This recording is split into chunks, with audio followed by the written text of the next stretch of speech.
Made in Hollywood. The drama Origin, starring Ingenue Ellis-Taylor and directed by Ava DuVernay, is made in Hollywood. What I love about Ava's process as a director is that she wants you to experience things live and in real time.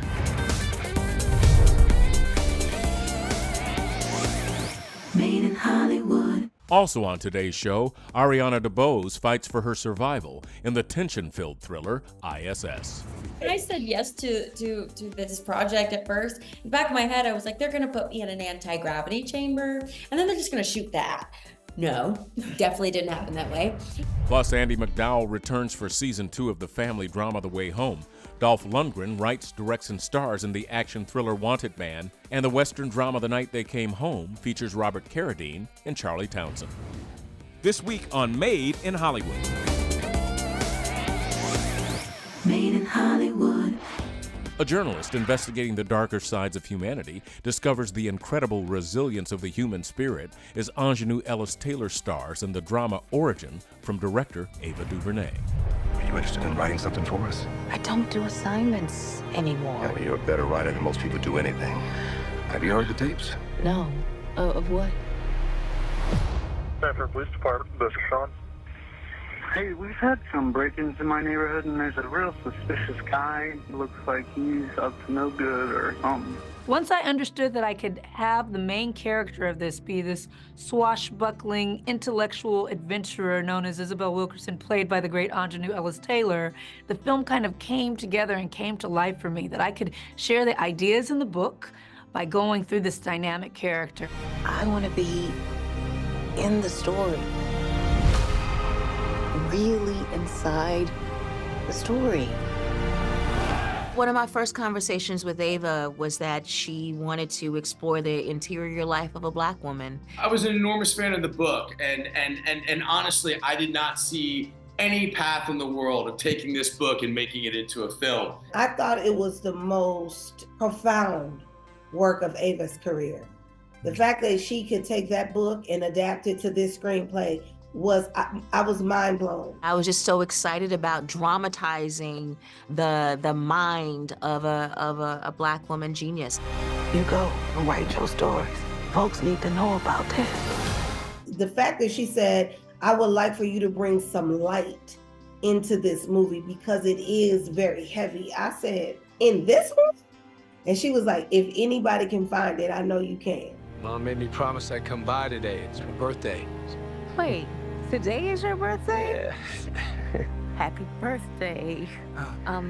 It's Brett. I'm Isabel. Yeah, I know. The chemistry between Ingenue Ellis-Taylor and John Bernthal was so palpable, so kind of off the charts. As we were watching, I felt like these two people were in each other's lives, and they would always be. That's so much of what we needed to achieve in this, because that is the way that Isabel Wilkerson had shared that she feels that connection with her husband, with Brett. I worked with Ingenue before on King Richard. I jumped at the chance to work with her again. I think she's the best actor working today. Most relationships end. Friendships, romances, they break. What I love about Ava's process as a director is that she wants you to experience things live and in real time. She has this unique ability of making actors feel like each of you are her favorite. I don't know how she does that, but because I thought I was her favorite, I'm gonna tell you that. Until I saw her with somebody else, and I said, wait a minute. Walking across the intersection in New Delhi, that's like how many directions that was traffic coming from? 6, 8, you know, 6. a lot of cars coming at you at one time, and a camera is behind us or in front of us. And I was just so exhilarated by that. It was so dangerous, but I was like, I'm a stunt woman right now, you know? And that's what it's like with her. I don't write questions. I write answers.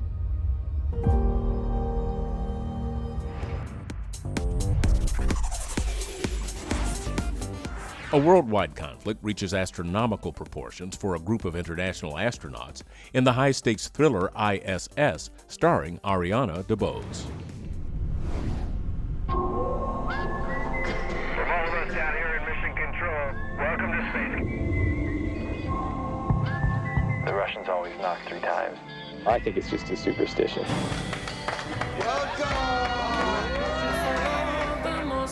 I was excited to receive a script that is not necessarily like scripts that I've received in the past. That was very exciting for me to imagine playing in this new playground of sort of sci-fi and bigger toys and all this. So that was exciting. For me, honestly, though, that there was this really rad plot.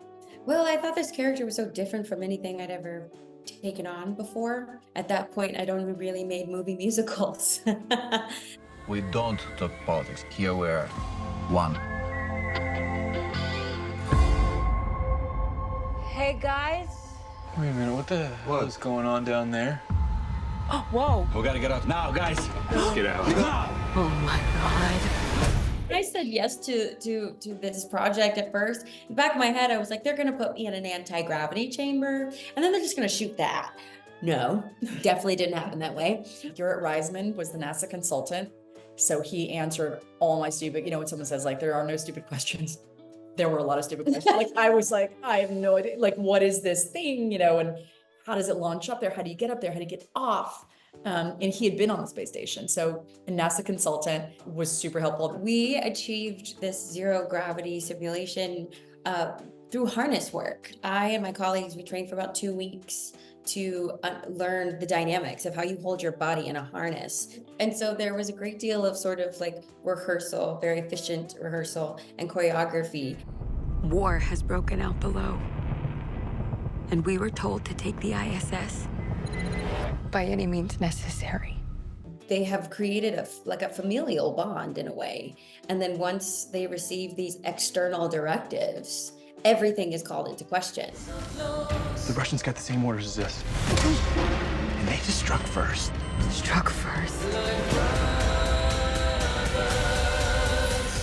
I do feel like it is about me imagining that my hopes, dreams, fears, my family, my friends, my children, the things I hold dear are only as good and only protected if your hopes, dreams, family, things you hold dear are protected. What do you do when, your authority figure or sometimes your country says you need to do this at all costs? What does that mean to you? How far are you willing to go? And I think that answer is different for everyone.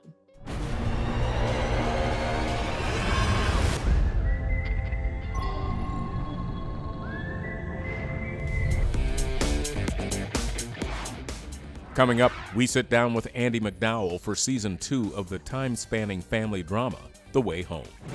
To find out where to watch any movie, check out MoviePhone.com. Find it, watch it. I have some really strong, powerful moments as a 65-year-old woman that I think are interesting to see for other women. Made in Hollywood.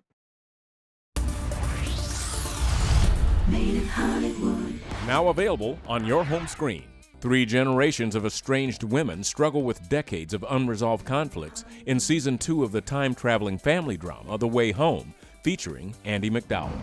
I miss the past, and I can't stop thinking about it. I want to build back our relationship. I want that too. At the beginning of Season 1, Kat receives a letter from Dell, her mother, saying, why don't you come home? And so she picks up and moves her teenage daughter Alice to Port Haven. That letter is what brings them together and starts unfolding this saga of trying to figure out what actually happened to Jacob. Mom, I think I know what happened to Jacob. Jacob? At the end of Season 1, we realize there's still some hope left for finding Jacob. Kat has an idea of where he might be, and Season 2 actually picks up right from where we left off. I'm in a portrait that was painted 200 years ago. This is what's going to lead you to Jacob. She kind of comes to this really great discovery about the real potential of her being able to find Jacob. These fields have been in this family for generations. That's not going to change. I feel like Dell has put on a suit of armor because she's lost everyone. She lost her husband, she lost her son, she lost her daughter, she never got her granddaughter. So I think that strength comes from severe loneliness. I think underneath it all, she's a very lonely soul. You didn't want to be involved. Seriously, Ellie, are you in or are you out? There's also just things about the pond and the way that it works and the way that where it can send you and what it's capable of that are unexpected and unfamiliar. And so there is kind of a dark side, but at the same time, it adds a really an interesting layer of adventure. Andie MacDowell, she coined a really great phrase for it. It's like spicier. It's the kind of show you have to pay attention, right? And it asks a certain amount of investment from the audience, and the reward they get for that investment is that they really get to feel into the show and feel the characters and feel like they're connected. I have some really strong, powerful moments as a 65-year-old woman that I think are interesting to see for other women my age. They'll be intrigued, I think.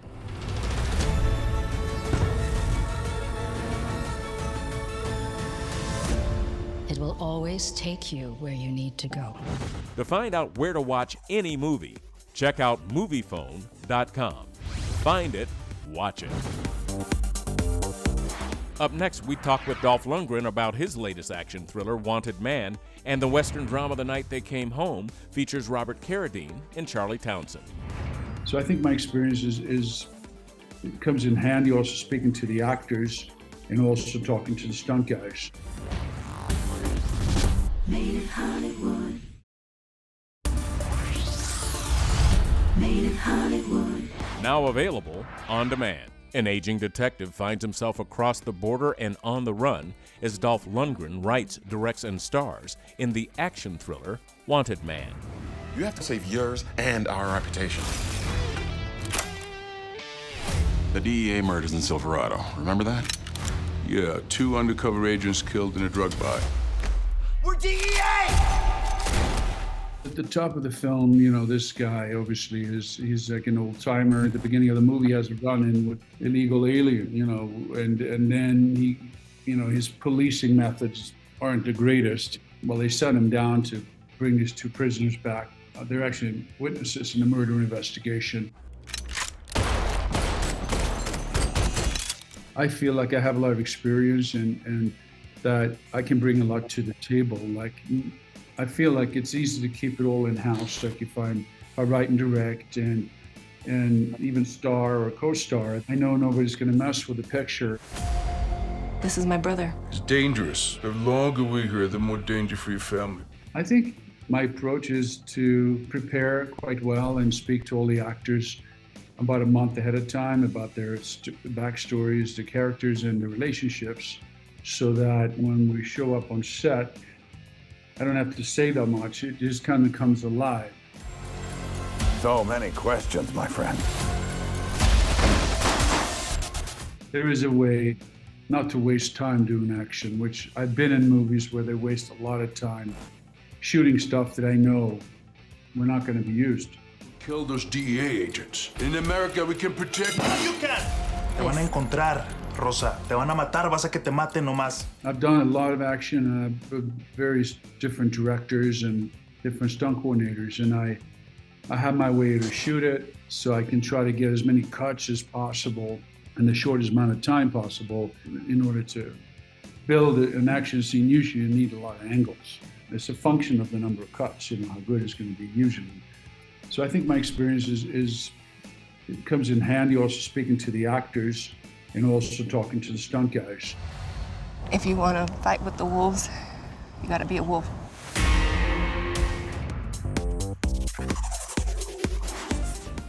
Based on a true story, a frontier lawman embarks on a quest to bring a ruthless band of teenage criminals to justice as Robert Carradine and Charlie Townsend star in the Western drama The Night They Came Home. Hey there, fella. Heard you're a grave digger. Said you buried a few famous people. Buy you a drink?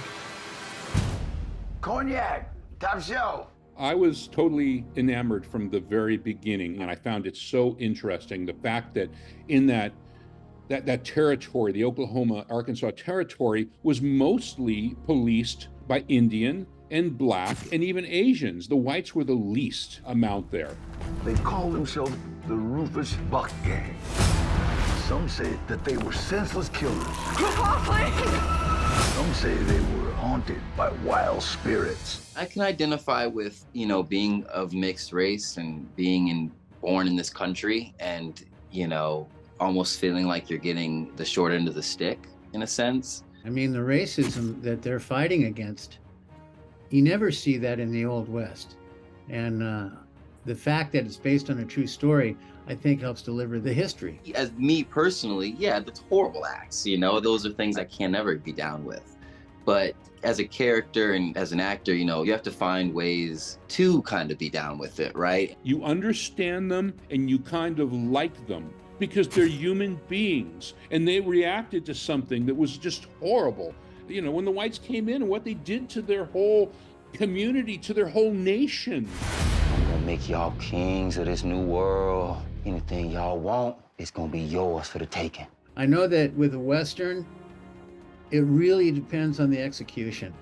For example, if your lead actors can't ride a horse, that's going to hurt the film. I mean, don't tell Robert that going into it, I didn't know how. I mean, I did a little bit as a child, but I mean, nothing where I could say I'm a skilled horse rider. We had a great wrangler on set, and he helped us to just really, let go of any fears. He was a shorter guy, so maybe 5 foot tall, and he hopped on the horse and just commanded it like nobody's business. And then he would tell us, like, when you're on the horse is a living being, and it may not do what you want it to do, but he's like, but don't stop acting. And then he actually got on the horse and started spinning around and screaming at us, and he's like, you gotta just always act through it. So, I saw him do that, and I think that just took all my fear away. And I was just like, you know what? Whatever this horse does, I'm here. I'm gonna trail them boys to wherever they're holed up, and then I'm gonna set an ambush for them. Go ahead and turn around for me. The great Hick Thomas. You're gonna be remembered as a murdering coward. You're gonna have to be remembered as a man who gets done in by Rufus Buck.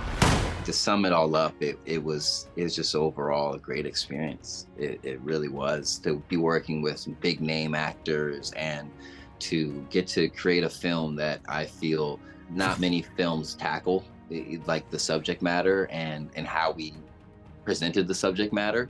It feels really good to be part of something like that. Well, how does it end?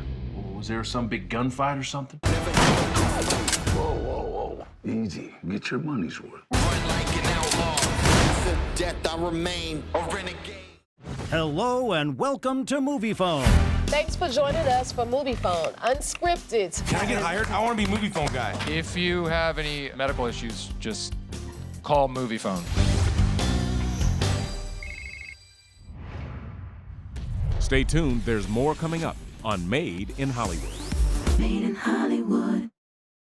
Thanks for watching Made in Hollywood, powered by Movie Phone. For more behind-the-screen content, check out MoviePhone.com. Made in Hollywood.